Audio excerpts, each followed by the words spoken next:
बाबा भारती खड्ग सिंह को लेकर अस्तबल में पहुंचे। जब खड्ग सिंह उनसे मिलने आया बाबा भारती से, तो बाबा भारती खड्ग सिंह को लेकर अस्तबल का अर्थ होता है जहाँ पर घोड़े रखे जाते हैं, यानी कि घोड़ों के रहने की जगह को अस्तबल कहते हैं। और इसका एक वाक्य के रूप में हम लोग अर्थ समझते हैं, मैंने अस्तबल में कई रंग के घोड़े देखे।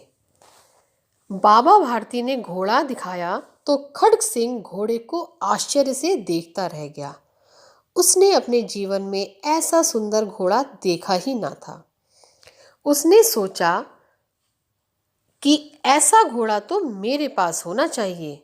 जाते जाते उसने बाबा भारती से कहा, बाबा जी, मैं यह घोड़ा आपके पास नहीं रहने दूंगा।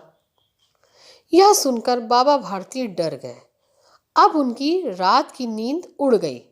बच्चों, नींद उड़ना एक मुहावरा है जिसका अर्थ होता है अत्यंत चिंतित हो जाना। और बाबा भारती की रात की नींद इसलिए उड़ गई क्योंकि खड्ग सिंह उनको ऐसे वाक्य बोल के गया कि यह घोड़ा वह उनके पास नहीं रहने देगा। वे रात दिन अस्तबल की रखवाली करने लगे, परंतु कई महीने बीतने के बाद भी जब खड्ग सिंह नहीं आया तो बाबा भारती निश्चिंत हो गए। निश्चिंत अर्थात चिंता रहित या बेफिक्र हो गए। बच्चों, यहाँ पर मैं इस शब्द के बारे में आपको बताना चाहती हूँ।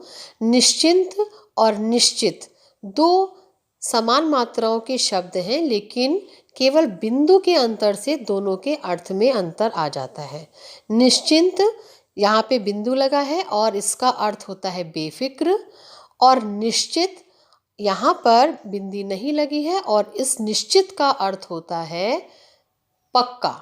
तो बच्चों, एक बिंदी से दोनों शब्दों का अर्थ बदल जाता है, अर्थात मात्राओं को ध्यान में रखकर ही इस पाठ को पढ़ेंगे।